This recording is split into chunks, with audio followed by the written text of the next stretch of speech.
Hey, Shalom.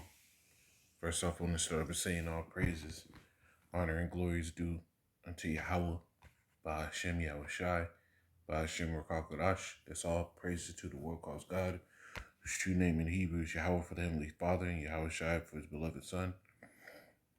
I also want to say double honors to the elders and apostles of Great Millstone, and peace and mercy to all for like preaching this word in truth and sincerity.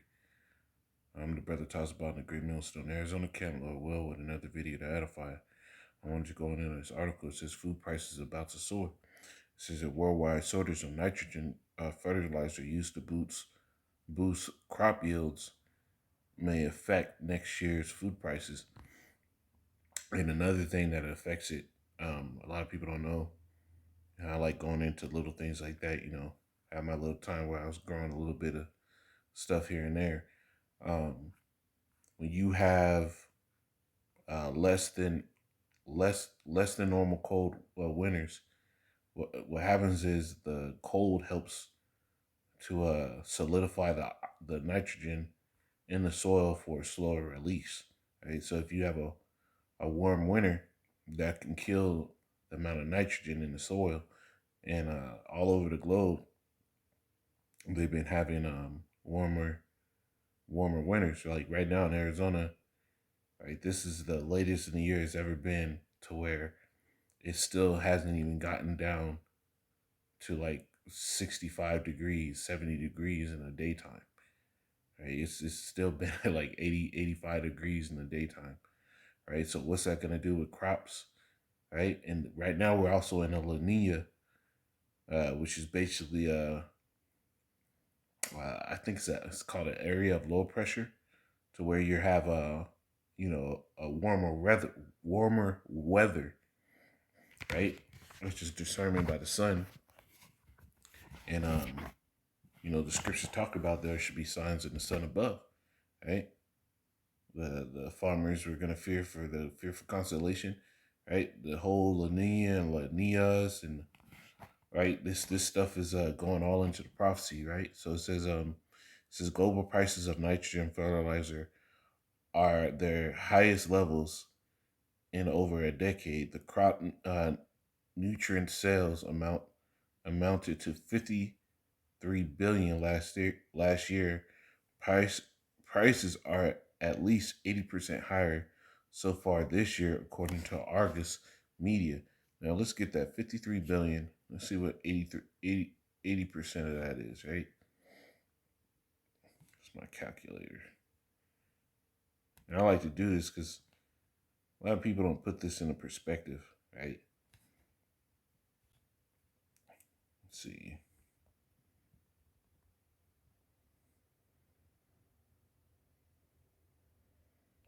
53 billion right there, right? Now times 0.8. It's 42 billion 400 million, right?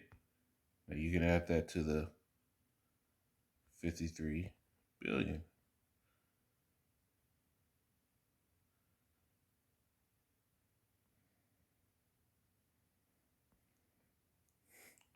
So this is the average price of what this stuff is costing globally now compared to the year before, right? Now there's 7 billion people on Earth. So let's just divide it by that. Let's do divide it by 8 billion.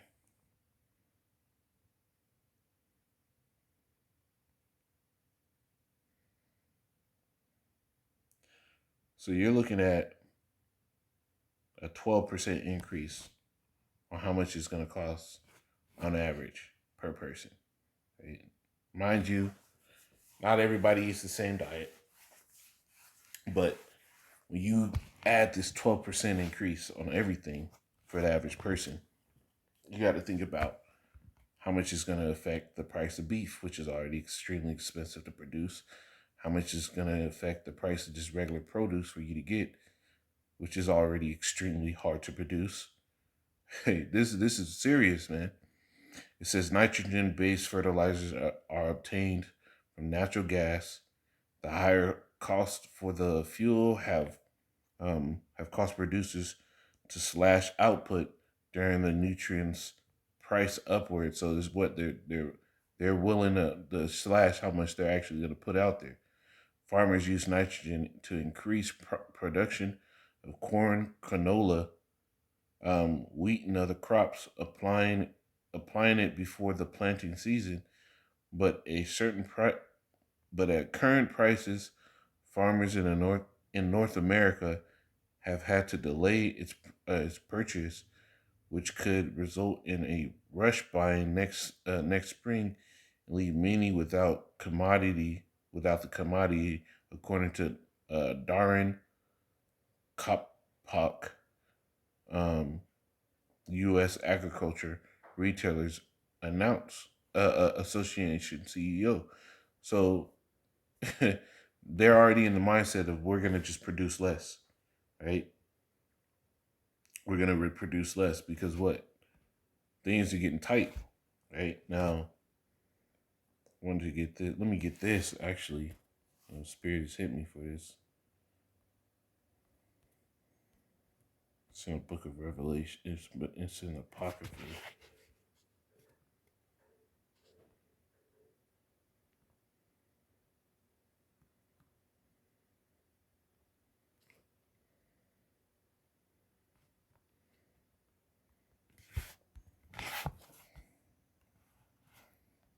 It's the Old Testament.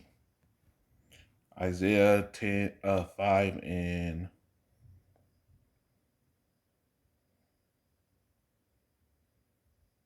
I started 8.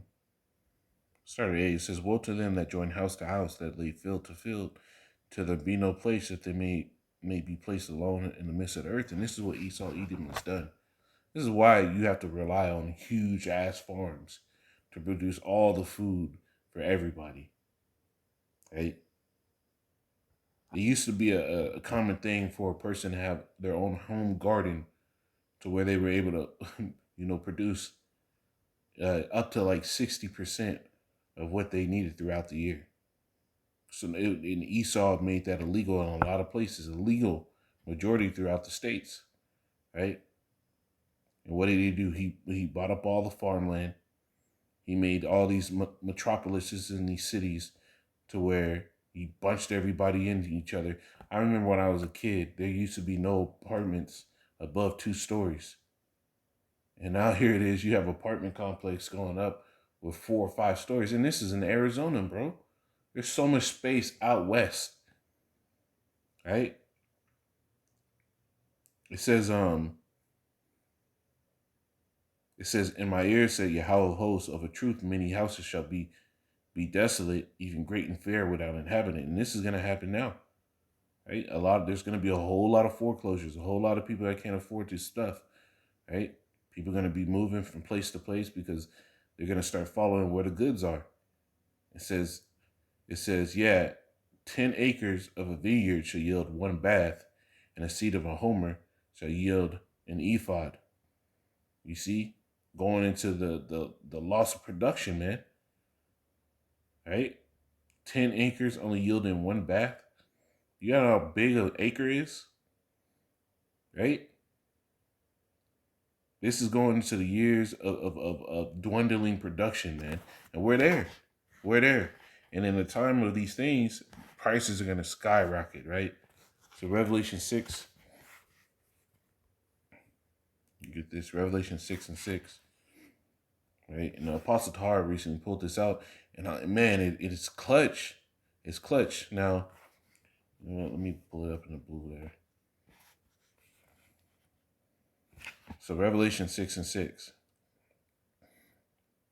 It says, "And I heard a voice in the midst of the 4 beasts saying, a measure of wheat for a penny, and a measure of barley for a penny, and see that you hurt not the oil and the wine." Now, the oil and the wine is going into the anointed in the word, right? It's basically going into the word of the Heavenly Father, that you don't touch the scriptures.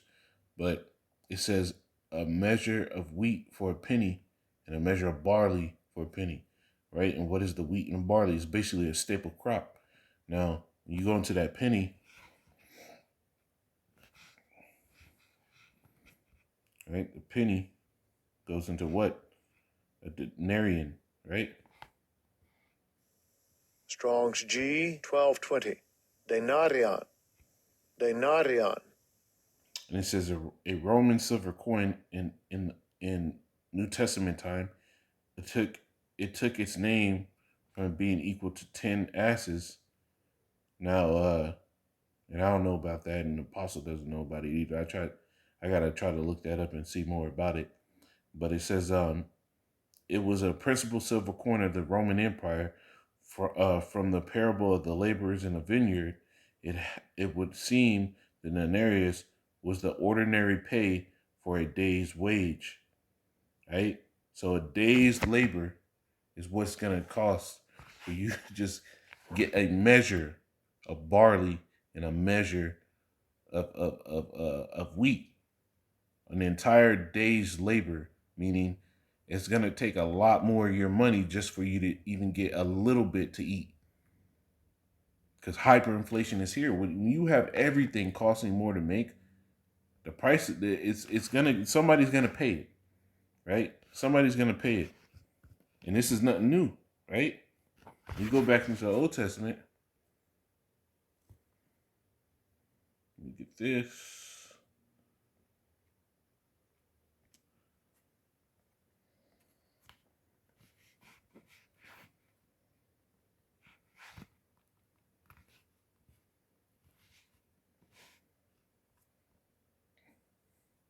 This is in Kings.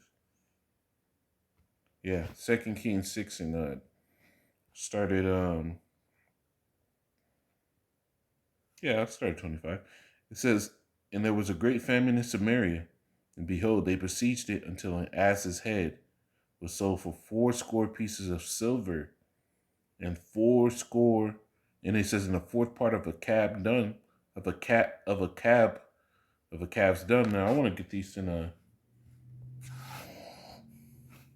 blue letter so I can see the measurement for a cab, right?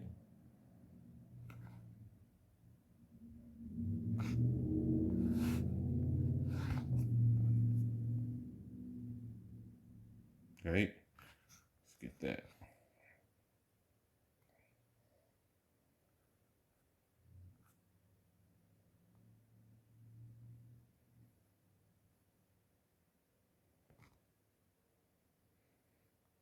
A dry measure cab, about 1.5 liters to 1/6 of a seah, or 1/18 of an ephah, right?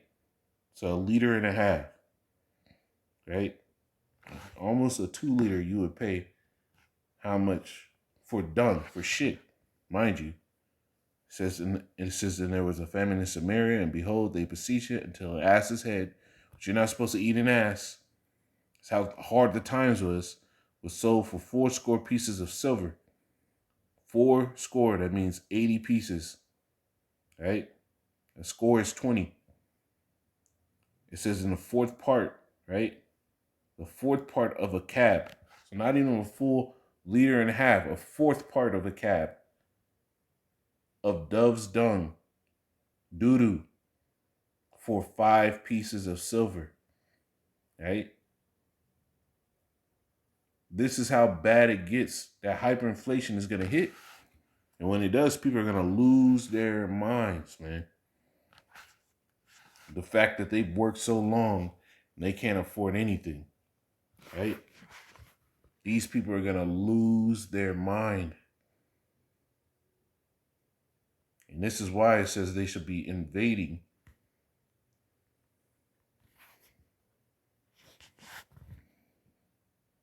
Right? It says, 2 Ezra 15. In 15, it says, for the sword and destruction draw nigh, and one people shall stand up and fight against another, and swords in their hands. Right? And there shall be sedition among men, and invading one another. Right? They shall not regard the kings nor princes, and the course of their actions shall stand in their power. Right? It says, verse 17, a man shall desire to go into a city and shall not be able, for because of their pride, the city shall be troubled, and their houses shall be destroyed, and men shall be afraid, A man shall have no pity upon his neighbor, but shall destroy their houses with the sword and spoil their goods because of the lack of bread and for great tribulation. You see it now that these farmers are like, they already said it. They're going to produce less because of the price of all this nitrogen, right? Which is what going to make bread scarce, right? It's going to make goods scarce. So when the scriptures talk about cleanness of teeth in all their cities, it's going to have famine in it, and these things are being produced because of how Esau is running the world, man. And he's going to use this to come against the people. But Lord wanted to edify them and say, call halal Yahweh Hashem Shai by Hashem Karkadash. Double honors to the elders and apostles of Great Millstone and peace and mercy to the whole elect. Shalom.